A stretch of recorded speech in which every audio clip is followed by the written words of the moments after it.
everyone, I'm doing some mean ass shifting, okay? I am so tired that I don't know how I have the strength to breathe, really. I slept for 5 hours last night and I need to sleep for another 10. That's how I feel. But I did talk to my manager and she's going to comply with my wants and needs, giving me 4 days off in a row so I can get everything organized, because I still have my suitcases from the DR in my living room. My daughter's been giving me her laundry, so I can't keep up with mine. And she told me she's getting ready to go back to Key West or Georgia around the 1st, I guess. I don't know. So, yeah, my children are very, very protective. They don't like me talking about them or what they're doing. And I can understand why, believe me. So, I want to talk about high tide and green grass, okay? Anybody who is a Stones fan knows what that is. If you don't know what that is, then you're not a Stones fan at all. Well, High Tide and Green Grass was, I believe, one of the first albums that the Rolling Stones did. Now, here's how I purchased it. I did babysitting for my mother. She was always having operations, and I was the oldest. She was the oldest. My daughter's the oldest, and my granddaughter's the oldest out of many, many families, okay? And I was the designated babysitter. I wasn't so good at it, but I did what I had to do, and my mother paid me $70. I remember going to Camp Washington.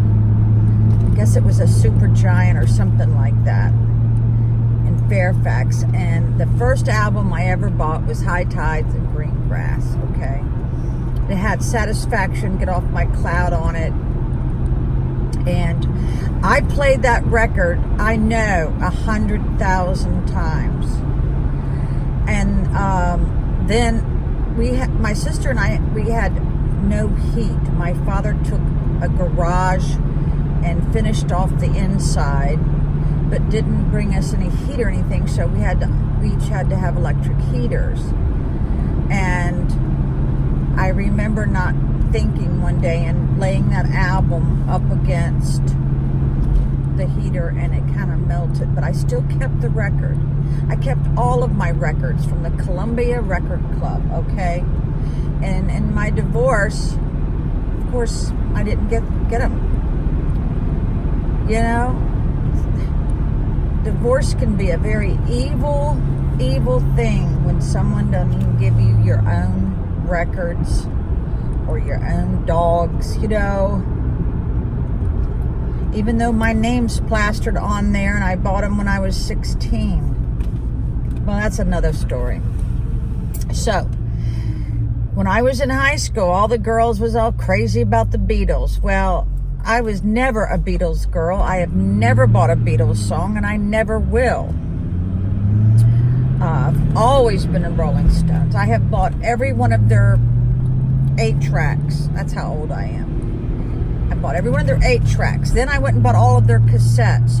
Then I went and bought all of their CDs. You see how all this has progressed? Yeah. And now you just buy them over iTunes, right? So, yeah, I'm operating on, I don't know what. My adrenaline, I don't have any. I don't know. I am when you're really tired, you get a little reckless, you know? You're not driving as safe as you should, or you're not paying attention to things that you should.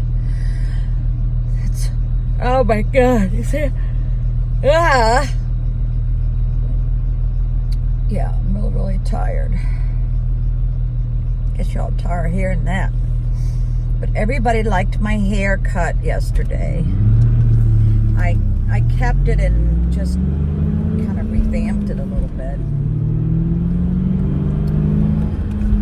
So I'm going to spend the day in the Berg. And it's the only time where I can actually sit and have a cold beer. I'm a beer connoisseur. I've tried almost every beer in the world except, the ones that are private distilleries, whatever, or breweries. So, yeah, I love, my favorite is Dos Equis in the green bottle. Verde Vaso. I love Mexican. Oh my God. That's where I want to go today. But I'll probably dribble the salsa all over me. I got to pay attention. The only time I ever fell asleep behind the wheel, I have never done that in my life, but one night I was spending the night with my sister. I'd gotten to her house about 10 o'clock at night, and they were already in the bed, and I said, good. I went up there and I told her daughter and her, I said, listen, I got to go to sleep. I am very, very tired. And of course they were laying in the bed asleep. And I told them, I said, don't bother me. So I go downstairs, I take an Ambien and a Tramadol, and I am grateful to lay down on their couch. 10 minutes later, her daughter comes downstairs and wants to borrow my iPad, and I'm going, it's like 11 o'clock at night. And then she spilled a whole drink all over the floor and didn't clean it up, and I'm going, they don't expect me to do it. She was like 16 years old. I got so mad that I told them not to bother me, let me sleep, that I got in my car, packed everything back up, drove home, which was an hour and a half drive, and on the way home, can you guess what happened? Yeah, that's what happened. I fell asleep. Not once, but 3 times. I was never so mad in my life, and I haven't visited them, I think, but once since then, because when you request that your family, let you rest, and they don't honor that, then why go over there? Yeah. I remember the other time I was there, I was sitting on the commode with the door kind of cracked. I had to crack it to holler at the same young girl, my little sister's youngest. I said, bring me some toilet paper. She wouldn't do it. Got in the car and left again. You see how this works? And they wonder why you don't visit. They wonder why you don't visit. Yeah, I would like to get some Mexican today. So, yeah, here I am yawning again. So I'm on the way to, I hate the way my hair, these bangs bother the crap out of me. I'm getting some injections in my face today. I promised myself when I was in the DR, and these 4 guys told me that I looked gross, old, hag, and I have never let that bother me before, but this day was a little different, and I burst out crying. I go, oh my God, everybody gets old. Can't help it. My God, I'm 64 years old, and they're telling me I look awful. So I vowed that I would, as soon as I got some money together and got a day off, I would go and get tweaked, I guess you call it, tweaked.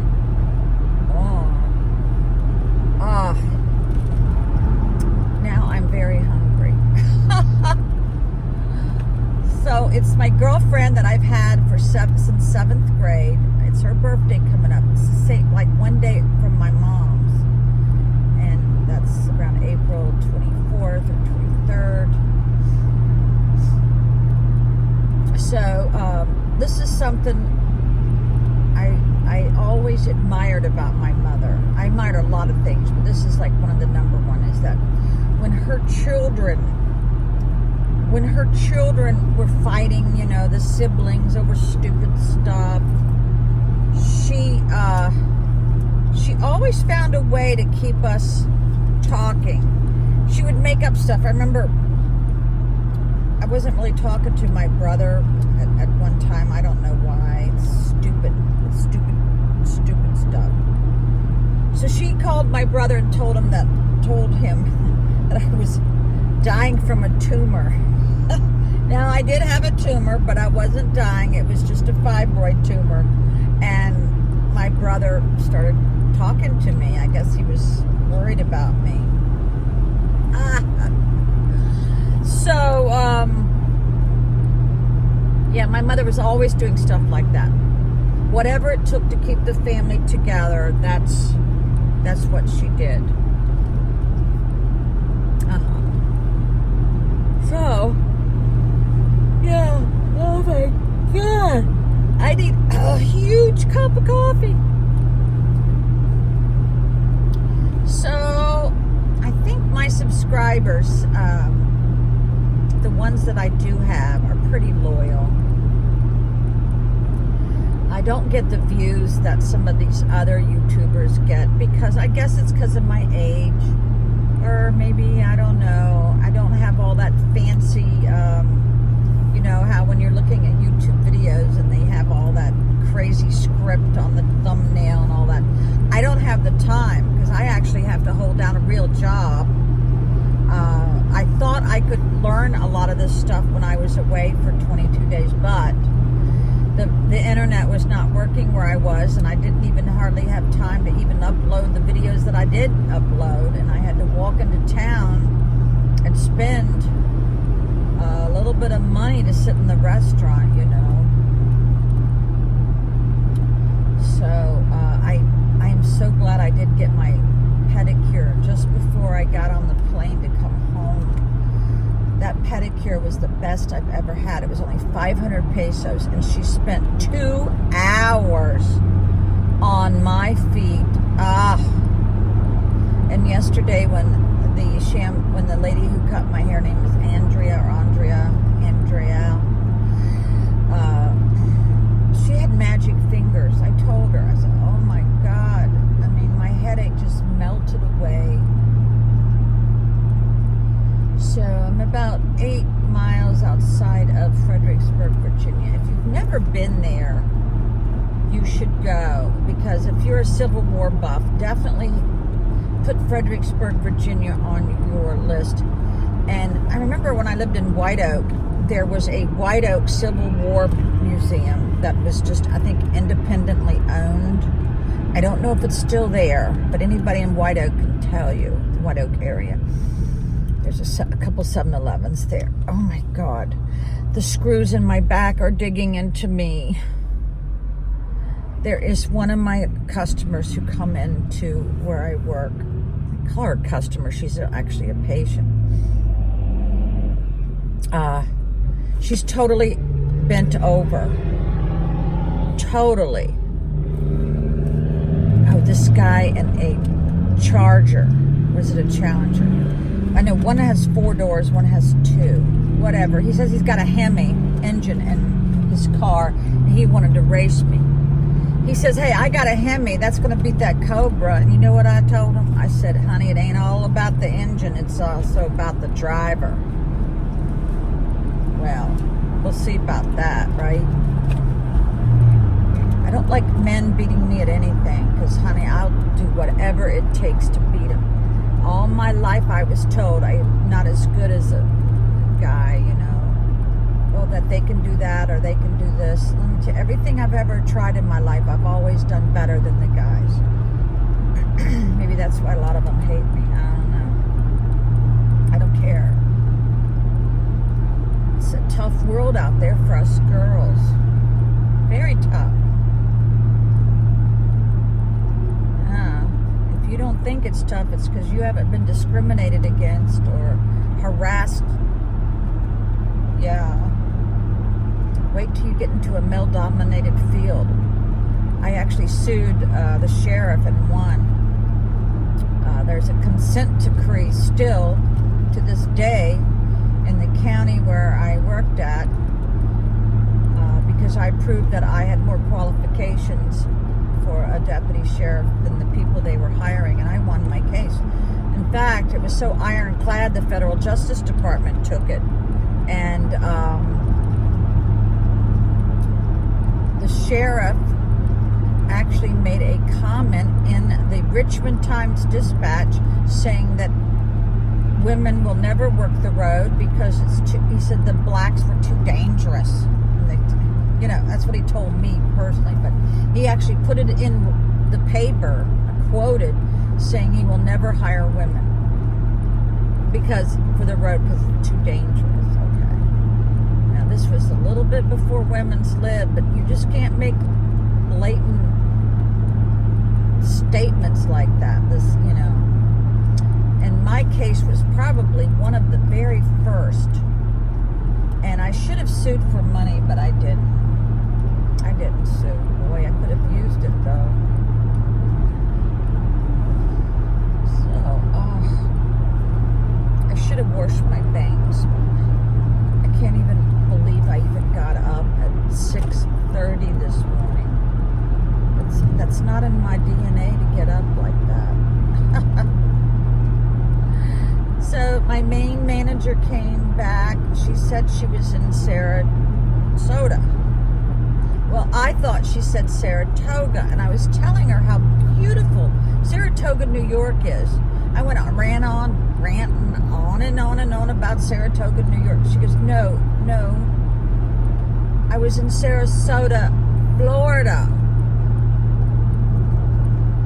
Boy, was that embarrassing.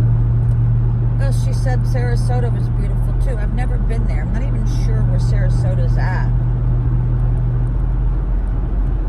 So I'm very excited about seeing the Rolling Stones. My brother got 6 tickets. Now they're probably $400 a piece because I have bought Stones tickets before, and even in the nosebleed section, they're $400 a piece. So I'm sure that cost him a couple grand. I told him I would go as long as I didn't have to drive, and so he's getting a limo for us all. So my manager says, well, you better take off the next day. And I said, oh, believe me, it's on there because it takes 4 hours just to get out of the parking lot after a Stones concert. And I remember always looking for the helicopter or ever how they get there in a limousine or whatever.